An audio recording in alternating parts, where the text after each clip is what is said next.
ఇంకా ఎంటర్ అయిపోయాము లోపలికి వెళ్తున్నాము. కింద నుంచి స్టెప్స్ ఉన్నాయి, స్టెప్స్ ఎక్కుతూ పైకి వెళ్ళాలి. యాక్చువల్గా కింద నుంచి స్టెప్స్ కూడా ఉంటాయి, బట్ ఆ స్టెప్స్ లోపల నుంచి వెళ్తే డైరెక్ట్గా మనము ఏదైతే సమాధి ఉందో అక్కడి వరకు వెళ్తాము.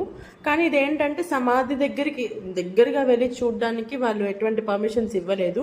పైనుంచే మనం చూడాలి. దానిపైన మొత్తం డెకరేట్ చేసి ఉంటారు. అందులోకి డబ్బులు ఏదైనా కోరిక కోరుకొని డబ్బులు విసిరేసే వాళ్ళు ఉంటారు. నార్మల్గా అక్కడ డబ్బులు విసిరేసారు కదా, మనం కూడా విసిరేసి చూద్దాము అని చెప్పి విసిరేసే వాళ్ళు ఉంటారు. ఇదే ఆ డోర్ అనమాట కిందికి వెళ్ళడానికి. ఇక్కడ నుంచి వెళ్తే మనకి సమాధి అనేది క్లియర్గా కనిపిస్తుంది. బట్ అది లాక్ చేశారు, అందులోకి వెళ్ళకుండా.